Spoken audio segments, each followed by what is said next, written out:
Hey guys, how's it going? Today we're gonna probably finish these, this little bit over here, and then we're gonna move to our last 30 acres of soybeans. That's the plan anyways. Well, this is a first for me. I've never had an entire knife go missing, so I guess we gotta take that off. I just was gonna switch over to this other field right here, just across the lane there, and you know, start cutting again. And I look across the cutter bar, see if I could see anything from the cab, and well, I seen an entire knife missing. There's about 5 acres there, 5-6 acres there. So we're down to roughly 35 acres of soybeans. For those of you keeping track at home.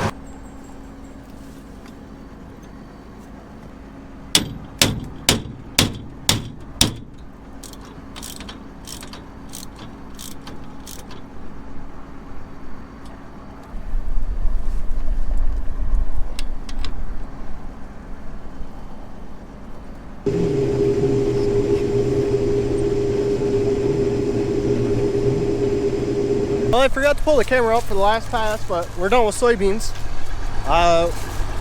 Taking the head off right now.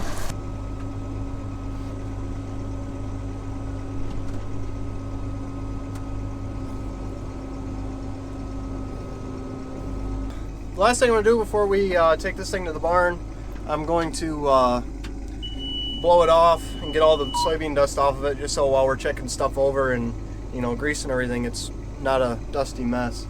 So I'm gonna do that real quick and I'll be right back. Well, I was blowing off the combine, and you know, I took the engine panels off, and I looked down about right here, I don't know, right around in here, and you know, I was hitting all this with the leaf blower, and I looked down there and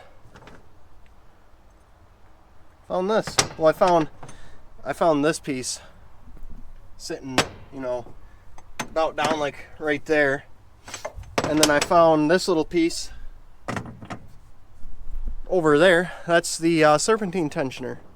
I don't know where the last little third is, but that's cool. So I'm missing that little chunk right there. I don't know where it's at. It could have fallen down that hole over there or something, but got lucky it didn't go into the radiator. For all I know, it didn't. I don't see any leaks or anything, but we'll just have to go steal the one off the 1680, and hopefully it's got a good belt, because that one's gonna need a belt too. So, and then that wheel's leaking. It's loaded with chloride, so it's leaking more chloride. Oh boy. Well, we're here at the barn. Made it here safe and sound, no issues. It just got dark out, so we're gonna pull it inside the barn, and then we're gonna go home and come and take a look at everything tomorrow. So we'll see you guys then. So it's the next day. I came down here. We were here last night looking stuff over, and well, I went up to check the hours on the oil filter to see when the next time we needed to change the oil was. And I climbed up the ladder, and you know, there was something slick on the floor, and I was like, oh shoot. You know, we got a turbo line leaking, you know, and it's spraying oil all over the engine bay. But I went up there and I looked, and you know, it wasn't turbo line. So I look around for a little bit, and I noticed this hydraulic oil. Well, you can probably see I got the radiator cover open. You can see all this dust right here. And then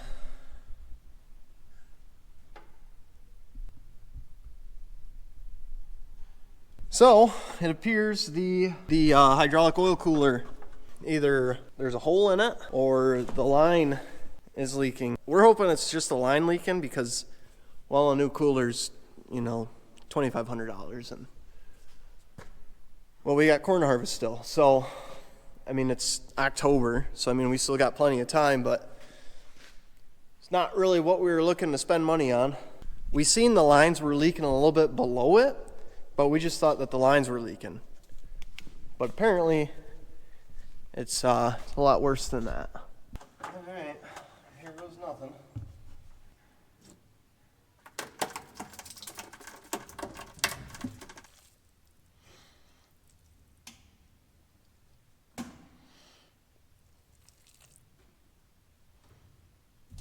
All right, well, for the most part, I got it all cleaned out of there. I'm gonna start it and see where it's coming from. I am gonna leave you guys down here when I start it just because I don't want my camera getting covered in oil. When I figure it out, I'll point it out to you, so.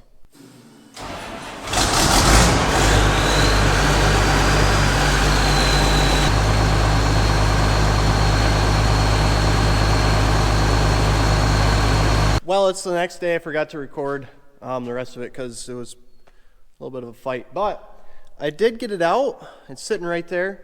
I'll show you with the flashlight here. It's really tight coming out of there, but I didn't have to take any of that sheeting off. I left all of it on there. So that piece of metal right there, where the bolts are there, it really wants, like the top corner wants to bind up on it. So you really got to like twist it to a point where you can just barely not necessarily barely, but where you can just shove it past it and it'll tip back towards the intake, not the intake, but the intercooler charge pipes. So I got that out last night. You can see all of this crap in there. So when they made this, what they didn't do is make cutouts in the sides here so you can get in here and clean all that dust out of there. And what happens is that all builds up in there, and then a little bit of moisture maybe from the air gets in there, and then it rots out, all the passageways where all the oil goes in. And well, that's what happened to ours. What we're gonna do to fix that is I'm going to take this and clean all the junk out of there. Don't go towards the oil. Sit, please. And then I'm going to cut some holes in it.